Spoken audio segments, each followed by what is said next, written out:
ഒരു 10 സെക്കൻഡ് തരാം. ആ 10 സെക്കൻഡിൽ നിങ്ങൾ ആനയെ പറ്റി ചിന്തിക്കാൻ പോലും പാടില്ല. ആന ഒഴിച്ച് വേറെ എന്തിനെ പറ്റി വേണമെങ്കിലും ചിന്തിച്ചോ. Okay, your time starts now.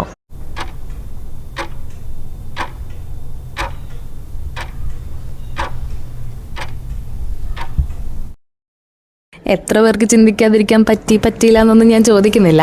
പക്ഷേ ഇങ്ങനൊരു ടാസ്ക് നിങ്ങൾക്ക് തന്നു കഴിഞ്ഞാൽ നിങ്ങളുടെ ബ്രെയിനിൽ ശരിക്കും എന്താ നടക്കുന്നതെന്നറിയോ?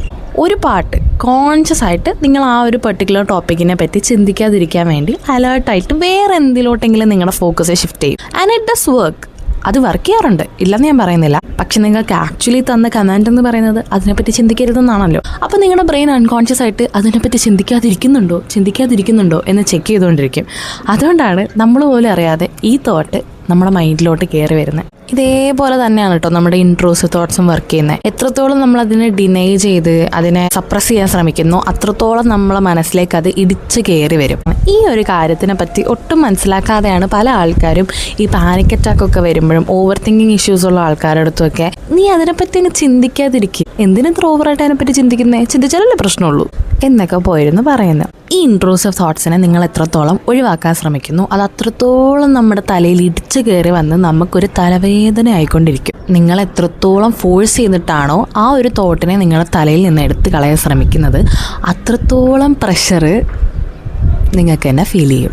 ആ ഒരു സമയത്ത് നിങ്ങൾക്ക് ചെയ്യാൻ പറ്റുന്ന ചെറിയൊരു കാര്യം പറഞ്ഞു തരട്ടെ. നിങ്ങൾക്ക് എന്തെങ്കിലും ബുദ്ധിമുട്ട് ഫീൽ ചെയ്യുന്ന മൊമെൻറ്റിൽ അറ്റൻഷൻ നിങ്ങളിലേക്ക് തന്നെ കൊണ്ടുവരാം.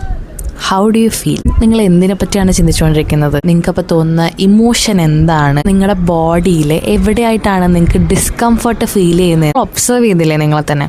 And accept it. I am feeling like this because of this reason and it's okay, let it be. നിങ്ങളതിനെ പുഷ് ചെയ്ത് കളയാൻ ശ്രമിക്കുമ്പോഴല്ലേ അതൊരു ബുദ്ധിമുട്ടായി മാറുന്നത്. Sit with that for a moment. ഒന്ന് ഡീപ്പ് ബ്രീത്ത് എടുത്ത് എനിക്കിതിപ്പോൾ ഫീൽ ചെയ്യുന്നുണ്ട്, ഓക്കെ ഫീൽ ചെയ്തോട്ടെ എന്നുള്ളത് അക്സെപ്റ്റ് ചെയ്ത് ഒന്ന് ബ്രീത്ത് ചെയ്യുക കുറച്ച് നേരം. അതിനുശേഷം മാത്രം നിങ്ങളുടെ ഫോക്കസ് ഷിഫ്റ്റ് ചെയ്യാൻ ശ്രമിക്കാം. അത് ഫോഴ്സ്ഫുള്ളി അല്ല, ജെൻ്റ്ലി.